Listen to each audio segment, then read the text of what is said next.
Hello and welcome to Gizmo Guru. Today we're looking at the Nokia Lumia 1020. Now it looks pretty much like any of the Lumia series, though you might have noticed this big giant camera module on the back. It's a 41 megapixel camera on a phone, which makes you think it might be more phone than camera, right? Well, yeah, but let's first look at it as a phone. This is a Windows Phone device, and it has the same pros and cons of that OS as any other Lumia.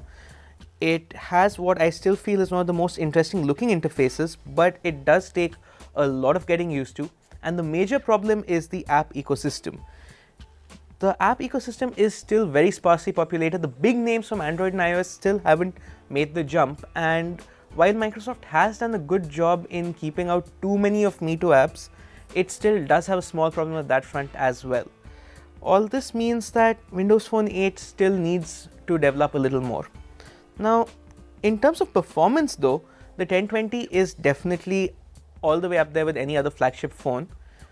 It has a 1.5 GHz dual-core processor and 2 GB of RAM, and there's also 32 GB of storage on board, and the overall performance is incredibly smooth at all times. It's also processing 41 megapixel photos, as I said, and it's able to actually go through those quite quickly, which is great. So let's talk about that camera now. I have been saying 41 megapixel a lot, but it's not just about the number of pixels on the sensor. Nokia has also made a bigger than normal sensor over here, and the lens has 6 different elements from Carl Zeiss, which is not just giving you a very accurate image, but also includes something called optical image stabilization, which kind of eliminates handshake so you won't get blurry shots that way. The performance of this camera is amazing, especially in low lights. There were times when you could take pictures of things you couldn't see.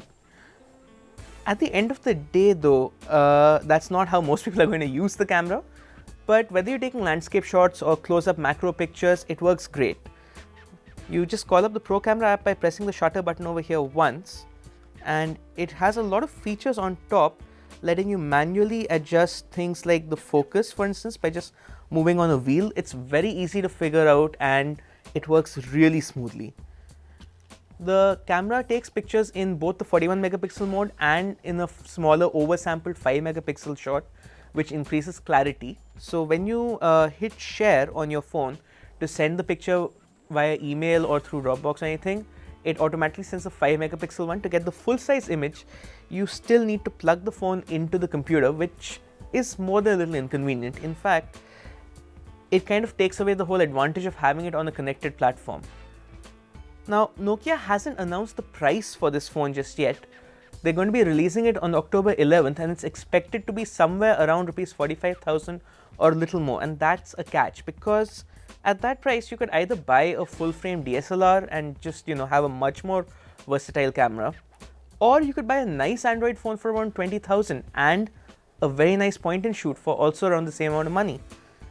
Overall, this camera doesn't really make sense unless you're an enthusiast who's trying to collect the coolest hardware out there. For people like that, it's great, but if you're looking for a phone, then well, the 1020 doesn't quite make the cut. And that's it for this week. Thanks for watching.